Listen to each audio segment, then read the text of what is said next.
Conhecendo os paineleiros do Com a Faca Bem Afiada.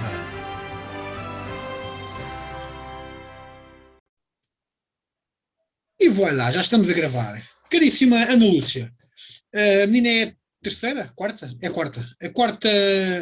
A quarta paineleira a vir aqui à Via Sacra, como auto-intitulou o meu primo João, que é a Via Sacra dos Paineleiros. Hoje estamos então com a Ana Lúcia Fonseca. Ana, antes de mais, obrigada por fazeres parte da nossa família. Aliás, tu já és pioneira, porque já fazes parte desde o tempo da Rádio Cruzeiro, portanto já vem lá da rádio para aqui, portanto já é uma velha conhecida aqui da malta. Olha, antes de mais, um beijinho da Sónia Costa, que é uma das nossas ouvintes já do tempo da Rádio Cruzeiro. Ela ainda ontem referiu a entrevista do João Carvalho. Dá-te um beijinho porque achava interessante de seres a única menina a fazer parte do painel, na altura, que agora já há mais. Portanto, está aqui um beijinho da Sónia Costa. Obrigado, Sónia. Pronto. Bom, vamos então começar, e tal como eu faço e fiz e vou fazer com os outros, vou-te perguntar quem é a Ana Lúcia. Ana Lúcia Fonseca, que eu acho Fonseca um nome altamente aristocrático. Achas? Epá, só por causa, sabes porquê? Porque a minha conta bancária foi no Banco Fonsecas e Burné, a minha primeira conta bancária. Daí o Fonseca, estás a ver? Associo Fonseca. Sabes uma curiosidade do meu nome, por acaso? O meu pai, o nome original do meu pai é da Fonseca. E, na altura, eu nasci em 1975, portanto, Revolução e etc. E o meu pai achou por bem tirar aos filhos o da para não parecer tão aristocrático. Portanto, eu sou Ana Lúcia Gomes Fonseca e não tenho o da.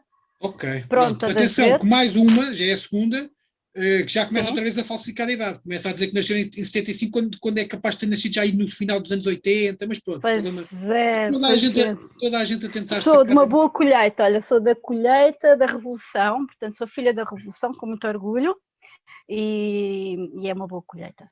Muito bem. Acho que sim. Então responde lá à primeira pergunta, que é quem é Ana Lúcia? Sim. Olha, quem é Ana Lúcia? É assim, não me vais perguntar no final o que é que dizem os meus olhos, pois não? Não, que eu fiz isso só uma e tive que pagar 650 milhões de euros em direitos de autor. É que essas perguntas são muito difíceis. Para já o que dizem os olhos é um bocado ridículo, porque quem nos tem que dizer como nos dizem os nossos olhos é a pessoa que está do outro lado e não eu próprio, porque senão teria de estar-me a olhar ao espelho. Portanto, é assim um bocado ambígua a pergunta. Quem é Ana Lúcia? Não sei dizer, pá. Não sei dizer porque a Ana Lúcia é uma miúda. Olha, uma miúda que acha que tem menos idade do que menos idade que aquela do bilhete de identidade. Cartão de cidadão, se faz favor. A ver, ainda sou do tempo do bilhete de identidade. Pronto, olha. Pronto, olha, vou eu começar aí a espremer-te. Vamos então começar pelo princípio. Tu nasceste aonde? Eu aguento. Nasceste e foste criada aonde? Olha, eu nasci no aviário de Lisboa, na maternidade Alfredo da Costa. Então já somos colegas, vá. Pronto, já nisso eu sou colega de muita gente. Entretanto, fui criada em Santo António dos Cavaleiros. Portanto, não sou boa. Terra do nosso paineleiro mora Coja Fernandes, portanto, o que já não é. Isso já é um bocadinho dúbio, pronto, já é um bocadinho complicado. Muito bem, então nasceste na maternidade Alfredo da Costa e foste para Santo António dos Cavaleiros. Fui para Santo António dos Cavaleiros e pronto. Mas da minha infância, guardo muito os tempos passados também na aldeia da minha mãe, porque a minha mãe é da zona da Guarda, perto da Serra da Estrela. Como a nossa colega Marlene. É isso que eu ia dizer, sim, senhora. De Algotros. Portanto, muitas das minhas recordações de infância são dos tempos que passava, os 3 meses de férias que tínhamos na época e que passava lá em Algotros. Aquelas vivências ainda... Mais uma, eu ruí-me de inveja de vocês. Eu já disse isto aqui também numa entrevista. Porque assim, desde os meus bisavós aos meus pais, são todos aqui da zona da área metropolitana de Lisboa. Moscavide, Encarnação, eu não tinha terra. Eu era o único descasado quando andava na escola primária que não ia à terra, porque eu não tinha terra. Foi muito interessante de debatermos então ao longo da entrevista porque é a questão da terra e de teres terra e de que terra é que tu és, exatamente. Não é? Muito bem, então vamos lá. Primária, foi feita aonde? Santo António, tudo na Flamenga, porque eu sou de Santo António dos Cavaleiros, mas atenção, sou da Flamenga, porque também há distinção da Flamenga, Santo António e depois Cidade Nova. Flamenga e depois as Torres da Bela Vista. Pronto, portanto, a Flamenga tem muito para se dizer, sobretudo o Chalon e o Polo Norte. Precisamente, sou de Chalon e do Polo Norte, sou a menina de Chalon e do Polo Norte. Depois Muitas belas tardes e noites explicar, quando for a passadas. minha vez a ir ao purgatório, tenho que depois explicar esta coisa. Pronto, continua Pronto, então. sou da zona da Flamenga, fiz lá a escola primária e depois fui para Santo António dos Cavaleiros, fui praticamente estrear a escola preparatória, que é as cor-de-rosa, não sei como é que ela se chama Maria agora, Veleda, porque mudou será? sempre o nome. Maria Veleda, né? Penso que Fui sim, ali. estrear praticamente essa escola. É na paragem 4, acho eu. Isso também é uma coisa boa, porque nessa paragem em frente havia uma rua, que era a rua Cândido Oliveira, será? Uma coisa qualquer. Sou péssima para nomes, não te sei dizer. Pronto, que era onde vivia a primeira grande paixão da minha vida. Olha, estás a ver? Pronto. Santo António dos Cavaleiros, sempre a partir corações. Continuamos. E, entretanto, depois eu vivia ali na Flamenga e eu poderia optar ter ido ou para Pedro Alexandrino, ou para os liceus de Loures, não é, na altura, ou então ir lá para cima para a escola velha da Cidade Nova, que já não existe, Escola de Madeira, chamada Escola de Madeira. E acabei por ir para a Escola de Madeira, com as minhas amigas, na altura, e pronto, e foi onde eu fiz até o 12º ano. Uma escola muito interessante, muito interessante. Tínhamos É isso que eu ia dizer. Numa escola que tinha poucas salas e sem condições nenhumas. Eu também andei na escola secundária da Póvoa, que era a mesma coisa. Portanto, aliás, eu acho que este país, depois do 25 de Abril, as escolas eram todas assim, ou praticamente todas as escolas eram assim. Até a cidade universitária, não é? Portanto, exatamente. A antiga escola da cidade universitária, a escola secundária, secundária, tinha todas muito as bem, tu tens uma coisa muito interessante, porque tu, o facto de teres andado nessa escola, portanto, na tal escola de Madeira até o 12º ano, tu vais certamente conviver com muita gente diferente, porque se há uma coisa que Santo Antão dos Cavaleiros tem, sobretudo a Cidade Nova, lá naquelas torres, tem a ver com a multiculturalidade que por lá anda, porque certamente tu tiveste colegas de várias raças, várias etnias, com histórias de vida completamente diferentes, com culturas também ali diferenciadas. Isso marcou-te na tua forma de ser, nesse teu crescimento que tiveste desde a infância até à juventude?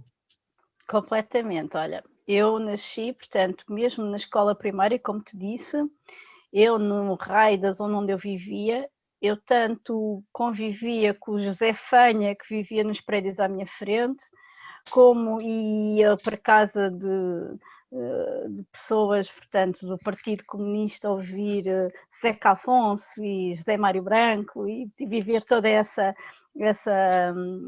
ter toda essa vivência, como depois tinha uma colega, a Carmini, que era de uma família hindu, onde partilhava com ela ensinava-me aquelas danças que eles faziam hindus e partilhava a comida, como tinha depois uma colega africana e ia comer cachupa e ouvir música africana, portanto, isto foi a minha infância, com 8, 9, 10 anos, portanto, de uma riqueza imensa, portanto, habituei muito, muito cedo a conhecer todas ou seja, viajaste quase pelo mundo inteiro sem sair do mesmo sítio. Ali em Santo Antão dos Cavaleiros. Depois, mais tarde, comecei a ter consciência de outras coisas, não é? Portanto, das tensões sociais também, comecei a ter consciência no mesmo prédio, portanto, tu teres famílias de pessoas que eram... que tinham vindo de Angola e que tinham grandes fazendas e grandes casas e que depois vieram, entre aspas, de um dia para o outro, sem nada, não é? Na bagagem. Os chamados retornados, não é? Os retornados, portanto, as pessoas, portanto, tínhamos esse tipo de famílias, como num andar acima tinhas um ex-combatente do ultramar, não é? Portanto, que tinha vindo da sua aldeia, tinha chegado à África sem saber minimamente o que era a África, o que era o clima, que pessoas aqui a encontrar e foram atirados, não é? Para o mato e tiveram que se desenvencilhar e com todas aquelas também vivências e até traumas, digamos, não é? Traumas mesmo, é isso mesmo. E depois tinha na mesma, num andar abaixo, tinha uma família de pessoas que tinham vindo de Angola ou portanto, de Luanda ou de Cabo Verde, que vieram para Portugal fazer a sua vida em procura de uma vida melhor. Portanto, eu tinha todas estas vivências no mesmo prédio. E o que é que isso depois influenciou-te? Portanto, tu fazes até o 12º ano, não é? A seguir ao 12º ano, tu vais ter de optar por um curso superior de uma determinada área e essa vivência toda influenciou muito a tua decisão? Olha, eu decidi que curso é que ia ter ou que ia tirar no meu 9º ano. Ou seja, eu na altura, eu sabia que queria ser cientista. Queria ser cientista porque era super curiosa, eu queria saber como é que as coisas, porque é que as coisas existiam e como é que se mexiam e porque é que era. Eu queria ser cientista, mas não sabia de que ciências. Opa, queria ser bióloga, se queria ser física, se queria. Eu ainda não sabia muito bem. E no 9º ano eu tinha que decidir se ia para línguas ou se ia para era não é? Portanto, se ia para ciências. Tínhamos que decidir.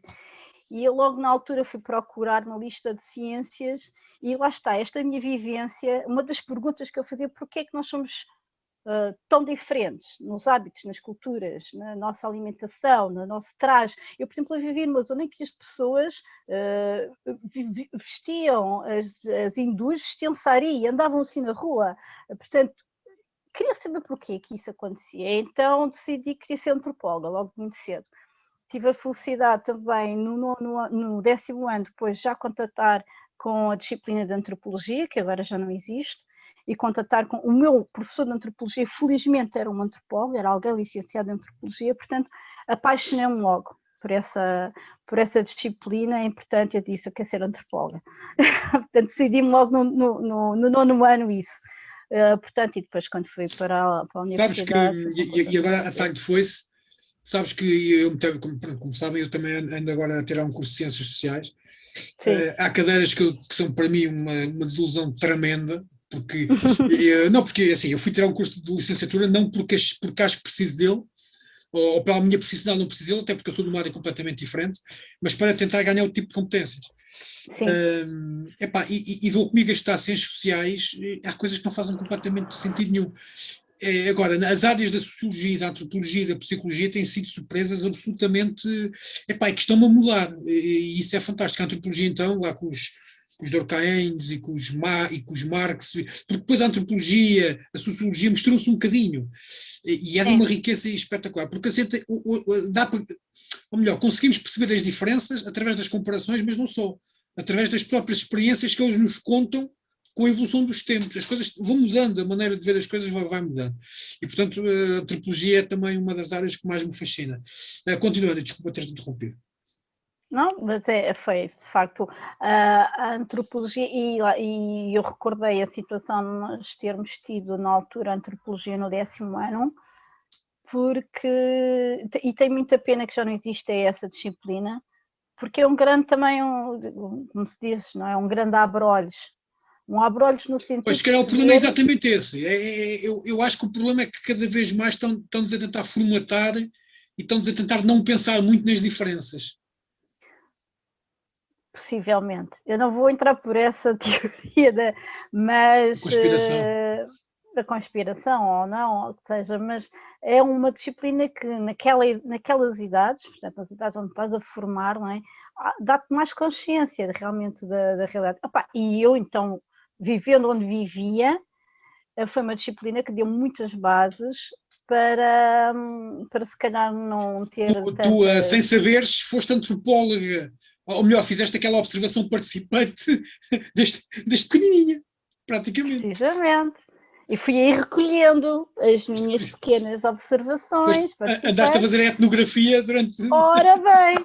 E fui recolhendo o meu diário de campo e depois usei, e é verdade, posso dizer também, muito daquilo que eu usei na minha tese de licenciatura, quando terminei o meu curso, foi muitas das minhas coisas que eu depois observei nesse percurso até, porque depois vivi tinha também, para além das minhas experiências de infância, depois, como eu também aqui já referi, não é? Vivi muito no mundo do metal e toda essa vivência tribal que havia na altura. Então vamos já por aí, até porque já passou metade do tempo. Vê lá tu. Pois é, pá, olha, eu ia-te avisar isso, eu falo muito. Mas ainda bem. A gente hoje vais ter direito a prolongamento porque eu também tenho falado muito mais do que devia. Tu tens aí a tua t-shirt que diz Led Zeppelin. Esses gostos musicais, não tem muito a ver nem com indianos, nem com africanos, isso vem da onde? Mas olha, adoro música etnográfica, o festival melhor que existe em Portugal é o Músicas do Mundo Sines, Olha, a Maria Germana também gosta Sim. muito disso. Pronto, então olha, já temos alguma coisa em comum também. Mas quando era jovem, eu tinha a mania que era assim um bocadinho rebelde, pronto, aquelas coisas, não é? Então, pronto, eu via assim uma música assim mais pesada, e pronto, e sabes como é que estas coisas das tribos urbanas E onde é que o Coja acabas por entra aí? traumatizar. Olha, o Coja por acaso não andava na minha escola, o Coja andava em Loures, da secundária de Loures, só que era muito amigo e pertencia a uma das bandas do grupo com que eu lidava na escola. Portanto, ele era o baixista de uma banda, na altura, death metal, e pronto, e o vocalista, o guitarrista, o baterista andava lá na minha escola, portanto, e foi assim que eu conheci o Coja no AMSAC, a assistir aos ensaios de death metal. Passávamos tardes e tardes portanto, por isso é que eu neste momento sou um bocadinho para o surdo, porque de facto foi uma juventude um bocadinho barulhenta. Muito Mas bem. além de ouvir música, passávamos muitas noites a falar de política e de religião portanto, e daí também o meu gosto por estas tertúlias e por falar sobre política e discutir política e dar a minha opinião, o meu bitite sobre isso. Muito bem. Já nasceu nessa fase. Então, chegamos à universidade, tiramos então antropologia, não é? E que experiências é que tu tiveste na universidade? Porque certamente também andaste lá naquelas coisas normais que os estudantes andam, que é normalmente a jogar à sueca. Não. Não? Olha, Não, mas olha, eu tenho uma experiência na Faculdade de Ciências que é um bocadinho, se calhar, não é igual em todas, mas pronto. Eu banalizo, olha. eu tirei um curso na Universidade Nova, na Faculdade de Ciências Sociais e Humanas, e na altura eu entrei nos 94, 93, 94, mais ou menos nessa época, e já havia grandes movimentos anti-praxe e anti-vida académica, entre aspas. Portanto, eu fiz uma vida, eu digo que a minha vida universitária foi uma continuidade da minha vida da escola secundária, portanto, não vivi praticamente nada a vida académica naquilo que hoje é comum, não é? Das praxes, não As fiz praxe, não boémias e tive tal, as praxe, não boleiras e tive tal. nada disso. As minhas boémias eram no incógnito, com as minhas amigas mais próximas, ou na jukebox, ou no bairro alto, mas não por ser, como eu te disse, não por ser vida académica, eram as minhas amigas da escola secundária, juntávamos todos e depois íamos sair à noite, com a malta também do metal, portanto. E para o Chalon e para o Polo Norte, não? Já lá para o norte, isso foi mais na fase da escola secundária. Mas Isso era quando a eu minha mãe não também. me deixava sair à noite. Pois, Então a gente exatamente. dizia que ficámos ali até à meia-noite, aquilo chegava à meia-noite e eu chegava a casa às 2 da manhã, porque lá está, ficávamos a conversar sobre política até às 2 da madrugada e Muito depois o bem. meu pai ia-me lá buscar e etc. Olha bem, tu tens aqui uma coisa que é, e tu já falaste nessa questão para além de viveres numa zona onde há ali muita gente diferente daquilo que tu estavas habituada, portanto, com culturas completamente diferentes. Falaste-me também que de vez em quando ias para a terra da tua mãe na Guarda. É Sim. aqui uma coisa muito interessante que eu li naquelas notas biográficas que tu me mandaste, que tinha a ver aqui com uma coisa que se chama projeto de permacultura. Isto vem de onde? O que é que isto é? Porque isto não tem nada a ver com antropologia. Tem. Tem? Olha, pronto. Tem, mas isso é numa fase mais tardia da minha vida que surgiu a permacultura, aquilo que eu pretendo desenvolver, entretanto. A permacultura, podemos dizer que é um sistema em que o que se pretende é criar comunidades ou ter uma comunidade intencional, ou seja, tu decides fazer uma comunidade em que dás importância a diversos aspectos, no sentido que a maneira como tu produzes aquilo que consomes, portanto, aquilo que tu produzes para o teu alimento, a maneira como tratas da terra, a maneira como tratas das pessoas, como tratas dos outros, portanto, tens esse cuidado no sistema, o cuidado de cuidar das pessoas que estão contigo, portanto, e é uma forma de viver em comunidade que foi beber de muito que ainda algumas comunidades mais tribais, ou seja, de observar comunidades que não vivem neste mundo globalizado, no mundo da... Portanto, tudo o que tu crias, tu retornas à terra, é quase uma economia circular, não é? Tudo aquilo que tu crias é da terra e volta para a terra. Portanto, ter este cuidado em ser sustentável. E isso, esse projeto e esse desejo que eu tenho em desenvolver esse projeto também na zona da minha mãe, onde eu cresci, quando era da minha infância, mas onde eu retorno todos os anos, praticamente, no verão, não é? Para passar férias. Quando não há pandemia.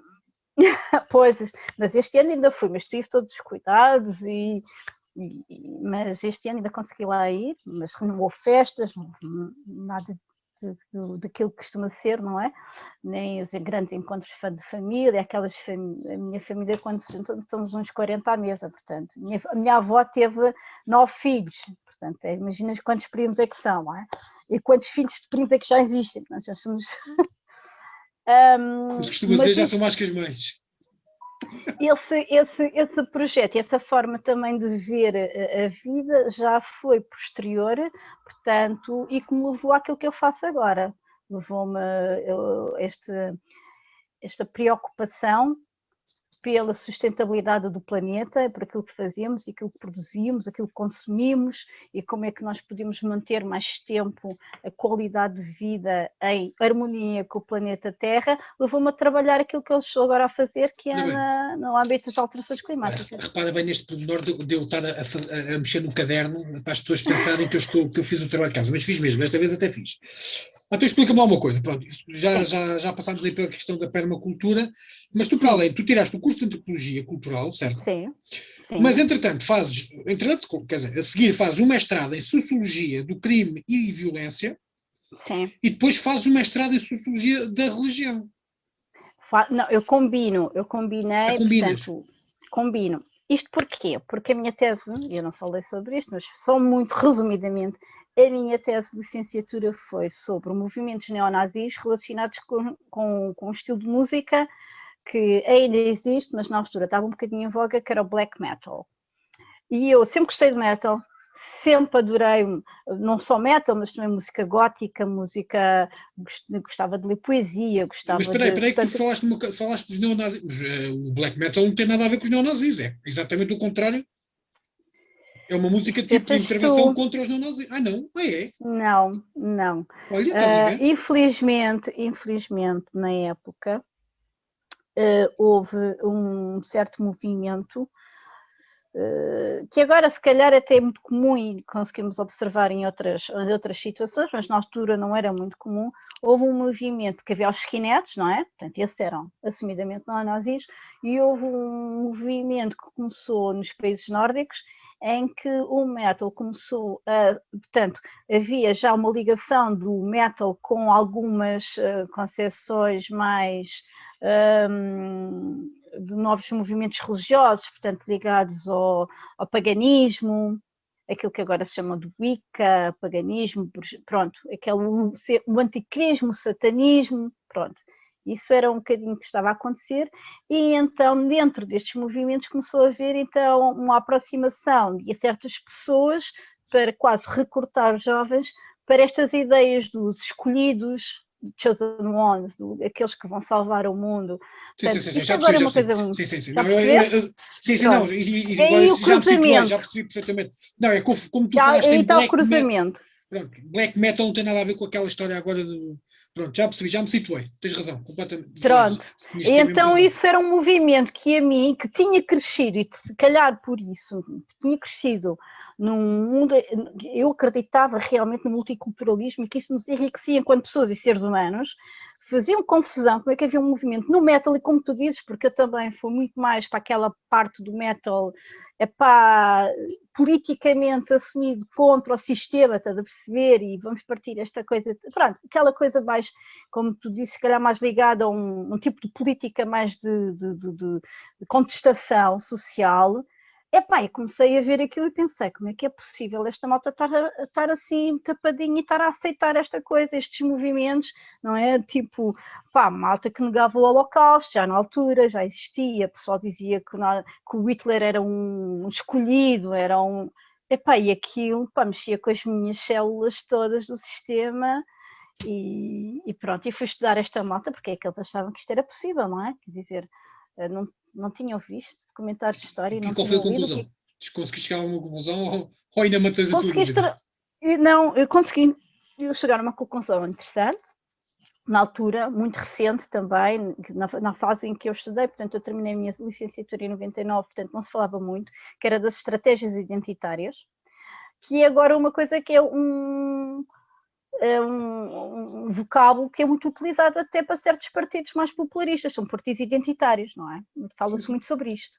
O que eu tinha entendido, e que havia como tu dizes, e porque eu vou reformular agora a questão de teres terra ou não teres terra, muitos destes movimentos que se aproveitam de jovens, muitas das vezes completamente desenraizados, sem muita noção de qual é a sua terra, e eles vão-te dando alimento para tu pertencer a alguma coisa, teres um sentido de pertença. A chamada inculturalização, mas ao contrário. Pronto, e este sentido de pertença que eles te dão sentido à tua vida, principalmente quando tu és jovem, que ainda estás à procura de encontrar então a tua identidade. Onde é que eu sou? Quem é que eu sou? Onde é que eu pertenço? Qual é a minha família? Qual é a minha tribo? Não é? Qual é o meu grupo? O que é que eu defendo? E eles vão-te dando isso. Vão-te dando isso e tu vais pertencendo a estes grupos identitários. Isto é uma estratégia. Eu falo de estratégia identitária na minha tese. E na altura era uma coisa muito recente. Portanto, agora já é mais comum falar-se disto, mas a estratégia que eu descobri, entre aspas, não é aquilo que eu demonstro na minha tese, veio mais tarde também, sei que há colegas minhas antropólogas que estudaram fenómenos idênticos em França, com o movimento do ISIS, a maneira como eles abordam jovens de famílias também muçulmanas em França, nos subúrbios franceses, e como é que conseguem recrutar esses jovens para ir lutar pelo ISIS. A estratégia é muito semelhante e podes observar hoje em dia com estas coisas do QAnon e desta gente toda também que cria estas teorias da conspiração e que te dizem que tu és o escolhido, tu és o único que sabes este segredo, mas ninguém sabe este segredo por ti.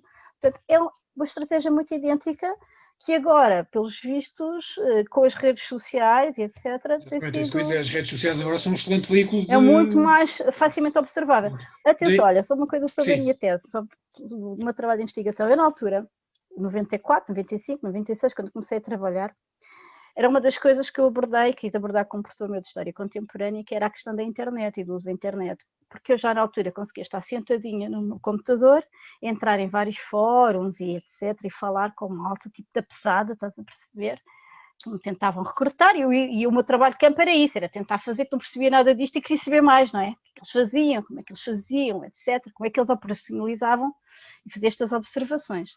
E eu na altura queria falar sobre esta abordagem, com o meu professor, sobre isto um dia vai ter ter um peso muito grande na nossa sociedade e vamos estar todos ligados não havia o conceito de rede social, mas diria que esta aproximação faz com que alguém em Nova Iorque e alguém em Portugal estejam muito mais próximos e estas coisas vão sempre mais fáceis de acontecer. A análise do meu professor, na altura, não é? Disse-me logo, olha, tu tens noção de onde é que nasceu a internet, etc. Eu disse, sim. Portanto, que foi uma rede militar norte-americana, né, que foi usada ao princípio para as comunicações, não é? Eles nunca vão democratizar a internet para que todas as pessoas possam estar ligadas umas às outras. Isso nunca vai acontecer. E, entretanto, mais tarde, como se vê, não é? Agora é um facto, eu ainda falei com o meu professor sobre isso, mas ele me disse, não ponhas isso na tua tese, que isso nunca irá acontecer. Eu, pronto, afinal aconteceu. Estamos neste mundo. Olha, muito bem, isto agora isto foi uma autêntica aula de histórico-antropologia ou sociologia. Ainda bem, enriqueceu muito esta... O que é que estás a ver? Cerveja? Cerveja artesanal. Mas esta tipa vem para aqui... Epá, isto é uma tertúlia, não é uma tertúlia? É uma tertúlia? Oh, Vitor, isto é uma tertúlia. Porquê que eu não Alguém trouxe a está minha... interessado em ouvir o que eu tenho para dizer? Ninguém, portanto, isto tem que ser assim, nós Mas para que é que eu não trouxe a minha lata de Coca-Cola zero? Oh, que caraças. Opa, caraças. Olha, muito bem. A gente já estamos com meia hora de programa, mas vamos continuar, que está muito interessante. Muito bem, então diz-me uma coisa. No meio disto tudo, portanto, desta tua mania de andar no meio das pessoas, seja de uma forma virtual, seja de uma forma pessoal, isto vai-te levar para um caminho que se chama movimento associativo, que é o meu mundo, portanto, é o nosso mundo. Isto também, e este levar, este teu caminho que tu fazes até chegar ao movimento associativo, que faz todo o sentido, malta que conhece malta normalmente mete-se nisto, Mas como é que tu entras pelo movimento associativo adentro? Olha, como é que eu entro pelo movimento associativo? Eu, entretanto, como te disse, quis, de certa forma, reformulei um pouco a minha vida, dadas os meus gostos, entre aspas, não é? Portanto, não fui viver para a Serra da Estrela, porque achei que ainda não tinha lá se calhar emprego e que tive alguns receios, não é? E decidi, então, mas espera aí, onde é que tu vais viver? Não queria viver em Santo António, não queria viver naquela selva de pedra como que achei que pronto, não quis e decidi vir para uma zona mais pequena, numa casa mais pequenina, com algum conforto, mas que me fizesse talvez trazer algumas reminiscências da minha infância. E como eu te disse, da permacultura e de alguns dos meus princípios não só cuidas daquilo que é teu, mas cuidas da comunidade. E aí entra o cuidar da comunidade.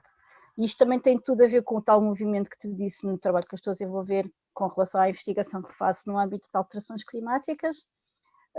As alterações climáticas é um dos maiores desafios que nós vamos ter ao longo deste século. Um desafio talvez que muitas das pessoas não têm a consciência necessária ainda, e que gozam, ou que negam, ou que etc. Pronto. Mas uma das coisas. Mas não há alterações climáticas, para não é tudo uma grande invenção. O Trump é que tinha razão, não é? Sabes que eu por acaso, se fosse um ano atrás que tu me dissesse isso, eu entrava na brincadeira e a gente punha-se aqui e já nos aconteceram facadas e punhamos aqui nesta brincadeira. Agora é melhor não. Dado o que aconteceu este último ano, eu estou tão chateada com os negacionistas e com o negacionismo e com algumas das atitudes anti-intelectuais ou anti-científicas que existem, que eu já não acho piada nenhuma à brincadeira, percebes? Estou mesmo a entrar naquele nível do sem paciência por causa de tudo que tem acontecido no último ano. E porque me revejo, ou seja, revejo muitas das vezes, porque lá está, e voltando outra vez às estratégias de comunicação, as ferramentas de recrutamento, né? E etc. As dinâmicas que eu observo que são utilizadas agora por causa do Covid, etc., são as dinâmicas que se observam também, lá está, que o Trump fez e que muitos outros movimentos fazem em negação às alterações climáticas. A questão é que as alterações climáticas é uma coisa, sabes aquela imagem do sapo que tu pões numa água e que vai fervendo muito devagarinho e ele não sente e depois no final fica cozido, não é? Sim. O Covid não tem esse fenómeno, ou seja, o Covid é uma coisa imediata. É ou não é, e tu tens os números todos os dias a bater-te à porta, portanto, ainda é mais ridículo ser negado. As alterações climáticas é algo que acontece, mas tu não vais observando. Tens aqui ou ali um fenómeno, um outro mais extremo, tens um dia, as pessoas acordam um dia e veem assim realmente uma grande tempestade ou uma subida do nível do médio do mar assim muito grande por causa da questão de uma tempestade que em vez de a água ter ficado à porta de casa, já foi um bocadinho mais longe e já destruiu mais algumas coisas, ou umas cheias um bocadinho mais catastróficas. Mas isto só acordas assim de vez em quando nestes fenómenos, mas não é uma coisa que te bate à porta todos os dias. A temperatura é um bocadinho mais alta, ela vai aumentando ano para ano, mas não é algo que te dê uma chapada na cara, não é? Acontece que as coisas vão se agravando e os modelos que nós temos para o fim do século são muito preocupantes, nomeadamente para nós aqui em Portugal. Somos uma região do Mediterrâneo que estamos realmente, como se diz no jargão de alterações climáticas, somos um país muito vulnerável, estamos muito vulneráveis às alterações climáticas e muitas das coisas que temos feito também no último século a nível de ordenamento de território e a nível também da urbanização que fizemos, etc., coloca-nos ainda num patamar de vulnerabilidade ainda maior. Portanto, muito bem, mas estávamos a falar do movimento associativo. Ora bem, não tem a ver com o percas. cuidado da comunidade. E uma das questões que se colocam realmente, que é, nós falamos, né, da capacidade adaptativa, ou aquilo que podemos fazer para nos adaptarmos melhor a grandes revoluções, entre aspas, que possam acontecer. Portanto, estamos a falar de alterações climáticas, que é uma coisa que mexe com todo, vai como em diversos setores, tanto socioeconómicos, não é? é sermos mais resilientes. E o que é sermos mais resilientes? Sermos mais resilientes é realmente criar comunidades mais fortes. E estas comunidades mais fortes são comunidades onde podemos educar-nos melhor, com mais consciência, mais sabedoria, por exemplo, cuidarmos da nossa terra de uma forma com mais... ir buscar muitas vezes, tem a ver com isto, não é? Por aí entrou a antropologia, a etnografia, não é? Saber como é que antigamente nós geríamos, portanto, como é que antigamente nós usávamos a agricultura, se calhar sem grandes barragens, se calhar sem grandes... Qual eram os desafios que a natureza nos trazia? Como é que nós resolvíamos estas situações? Portanto, é recolher essa sabedoria tradicional, passar essa sabedoria tradicional aos nossos filhos, isso passa muito por ter as comunidades, e aí entra um movimento associativo.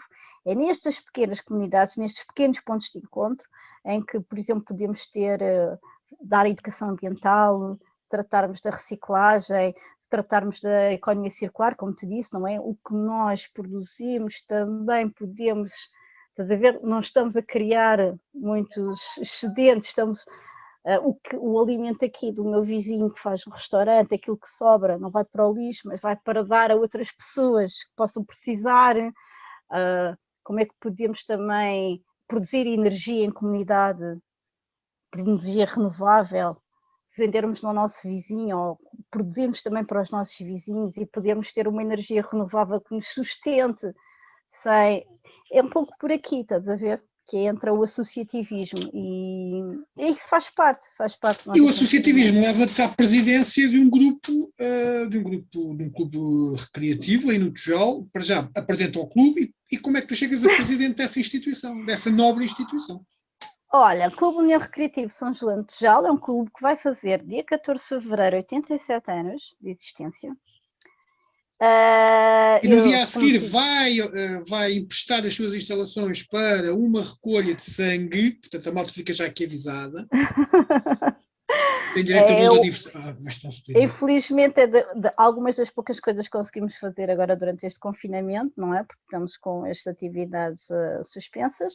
Mas o Clube União Recreativo São Julião de Tujal sempre foi, eu vivo aqui numa zona que era uma zona operária, aqui uma conjunção da zona operária com a zona agrícola aqui nos limítrofes de Loures. Portanto, o Clube União Recreativo sempre foi um local não só de encontro, mas também de apoio aqui da comunidade. Distribuir medicamentos, ter um centro médico de família, onde as pessoas podiam vir aqui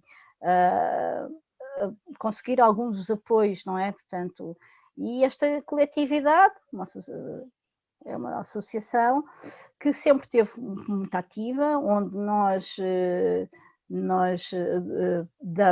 oferecemos escola de música, oferecemos atividades desportivas a preços ainda acessíveis, e por aí, e lá está, tenho uma filha, e a minha filha começou a frequentar essas atividades, eu depois também comecei a frequentar, e pronto, é uma coisa que tem que se manter e estimular, e pronto, e não nos podemos esquecer, e agora ser escolhida para ser presidente, como poderia ser qualquer um dos diretores. E acho que eu não conheço o resto do pessoal, mas pelo menos conhecendo eu como conheço, acho que está muito bem entregue.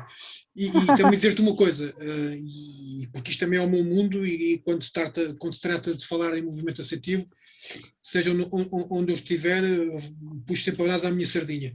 Eu acho que hoje em dia o movimento associativo que é cada vez mais importante também para ajudar a que a malta saia de casa, enfim, quando acabar a pandemia, isto agora estamos a viver tempos excepcionais, mas todos em tempos normais, para que a pessoa saia de casa e possa conviver um bocadinho, para que os miúdos larguem os telemóveis e as Playstations e venham praticar desporto.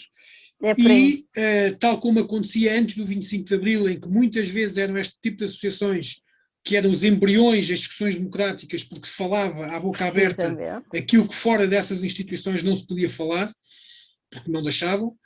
Hoje acho que, apesar de vivermos em democracia, continua, ou pelo menos estão-nos a começar a tornar um pouco mais cobardes, porque hoje acho que as nossas liberdades de opinião já não são assim tão livres, já são assim um bocadinho.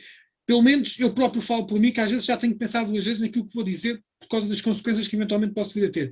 E este medo, que eu acho que, enfim, que vai piorar com os tempos, se calhar combate-se também com este com esta capacidade de chamar mais gente ao movimento associativo para a malta aterrar um bocadinho e perceber onde é que estamos. Isso mesmo. Eu confio. Quem tem visto os programas e tem-me ouvido sabe que eu sou uma eterna otimista. E de facto é como tu dizes. E voltamos outra vez à história da identidade, é aquilo que eu te disse, das pessoas sentirem que têm uma terra, que têm um lugar, que têm uma comunidade. Lá Sobretudo está. uma coisa, que podem ser úteis dentro desse mesmo grupo. Isto é dar. Exatamente, que é dar, porque eu acho que tu falaste de uma coisa muito importante há bocado, quando falaste na questão destes grupos extremistas que agora estão outra vez a aparecer e que estão a dar aos miúdos aquilo que eles não têm. Eles não têm exatamente porque não frequentam clubes desportivos, não praticam desporto, e sentem-se completamente abandonados. Porquê? Porque se calhar têm pais que saem às 7 da manhã e entram às 8, também não é culpa deles, é as circunstâncias da vida, e o movimento associativo faz muita falta. É uma falta. das soluções possíveis. E eu tenho muita pena que não seja reconhecido da forma como deve e merece. Ana Lúcia, já estamos com mais de 40 minutos de programa, já estás a bater recorde, um recorde de tempo, mas ainda gostava de fazer aqui mais uma pergunta, que era o que diz... Não, mentira, agora não, porque já da última vez Os meus olhos. Pois, não é essa a pergunta, que é nós vivemos um presente um bocado complicado, mas certamente daqui a meia dúzia de meses, se tudo correr bem e tal como tu és otimista, eu também sou, esperemos voltar à normalidade. O que é que o futuro te traz, ou quais são os teus planos para o futuro, neste caso para o teu futuro e para o futuro daqueles que te rodeiam? Olha, confio na ciência também, mais uma, ou não, lá está, não teria querido ser cientista quando era mais jovem, não é? Confio na ciência, eu acho que sim, que nós vamos conseguir resolver isto mais facilmente do que teria sido resolvido no início do século. Ou pelo menos no início do século passado, do século XX, não é? Eu aqui, deixa-me só pôr este detalhe de foice. Eu estou de acordo contigo. A ciência, obviamente, que faz milagres. O problema da ciência é que, tal como em todas as outras áreas de desenvolvimento, já está capitalizada. Portanto, o dinheiro começa a falar mais alto, porque isto é assim, não faz sentido nenhum que hoje, com a capacidade que há de produzir vacinas, que as vacinas já não estejam a ser produzidas, que se cai em quase todos os países, porque todos os países tinham essa capacidade. O capitalismo selvagem é isto. Pronto. Agora, e pronto, e tu agora também estás a estudar estas correntes destes fenómenos da sociologia e da psicologia humana. Há coisas que de facto se repetem ciclicamente. O Marx falava muito disso. E há um receio, muitas das pessoas que estudam, que alguns fenómenos voltem a acontecer. E pronto, eu referi aqui a pandemia do início do século XX, e nós sabemos mais ou menos o que aconteceu na sequência dessa pandemia. Eu acredito que quando nós sairmos disto, vamos entrar nos loucos anos desenfreados de não sei do quê, talvez de consumismo extremo, não sei. E isso, para mim, que estudo alterações climáticas e que as alterações climáticas do mundo dependem muito das emissões de dióxido de carbono, isso é assustador, não é? Sabe o que é que vem daí? Não, olha que eu acho que eu acho que o facto desta pandemia ter durado um bocadinho mais do que aquilo que se esperava, deu tempo a que as pessoas amadurecessem algumas coisas. Se tivesse passado ao fim de 2, 3 meses, se calhar, porque olha que eu acho que as pessoas, quando se, para já, acho eu, que grande parte das pessoas vão sair um bocadinho a medo, primeiro, não é? E portanto vai-se prolongar no tempo, mesmo quando já não existir pandemia, a malta ainda vai continuar a falar em pandemia. E se calhar já dá para pensar um bocadinho nos exageros e nos abusos e naquilo que a gente andava a fazer sem controle. Eu ia passar por aí. A minha expectativa e o meu desejo mais íntimo, de facto, é que, e eu sei que isto aconteceu, e com algumas pessoas, foi este tempo de pausa, digamos, tenha dado essa reflexão, né? como tu estavas a dizer e falaste muito bem, há muitos jovens que são quase abandonados à sua sorte durante o dia, porque os pais têm que ir trabalhar, depois chegam muito tarde e etc. Quer dizer, às vezes as pessoas nem se conheciam bem, não é? Tu tens famílias neste momento que se estão a conhecer, têm que estar 24 sobre 24 horas juntos, não é? Ou dá para o bem ou dá para o mal, mas dá para alguma coisa. Então tem que se conhecer e tem que estar. E sim, a minha esperança mais íntima é que isso realmente lhe dê mais um sentido de responsabilidade e de comunidade e, como tu disseste também, de pensar o que é que nós temos de excedente, o que é que nós não necessitamos de fazer, o que é que nós não... Isso era a minha vontade, não é?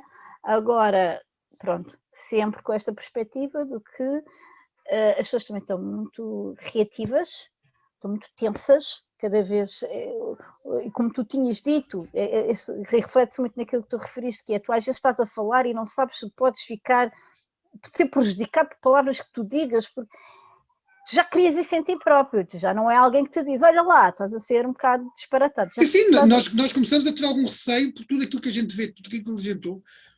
Nós já balizamos aquilo, pá, eu posso ir até aqui, pá, mas se não for, tem que se calhar é melhor. E quando a gente começa a dizer se calhar não é nada bom, não é nada bom, porque está-te a limitar aquilo que tu verdadeiramente pensas, não é?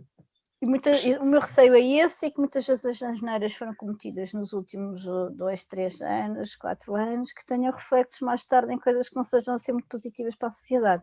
Esse é o meu receio. Vamos ver. Vamos ver.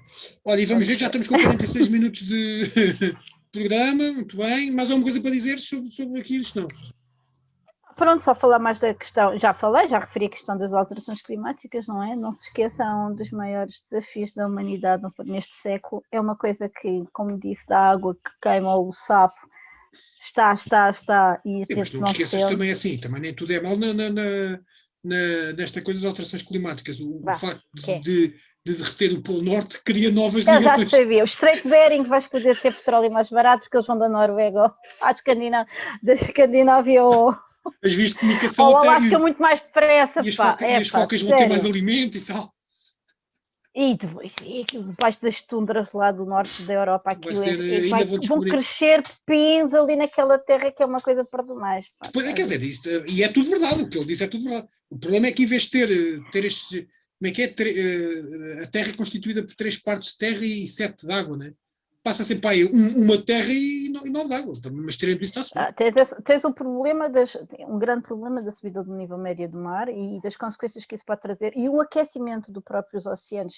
Tem consequências. Mas a propósito, não sei se já ouviste, acho que foi onde é que eu ouvi isto, foi naqueles canais penso que são os russos que já estão a engendrar um super, hiper, mega, e agora não estou a brincar, não estou a ser irónico, eu ouvi num canal de televisão, um super, hiper, mega frigorífico que com uma capacidade de atingir até 1500 km de comprimento, que fará com que nas zonas do Ártico a temperatura deixe até menos 3 graus, portanto, ou seja, vai ficar mais frio do que... Portanto, se isso for coisa, olha, pronto, porreiro e tal. Olha, não sei muito bem o que dizer sobre isso. Sim, eu penso que a tecnologia também vai começar, assim como também reagiu tão rápido, porque é o que tu estás a dizer. Às vezes falta a estalada. Não? O Covid deu-nos uma estalada e continuamos a dar estaladas todos os dias.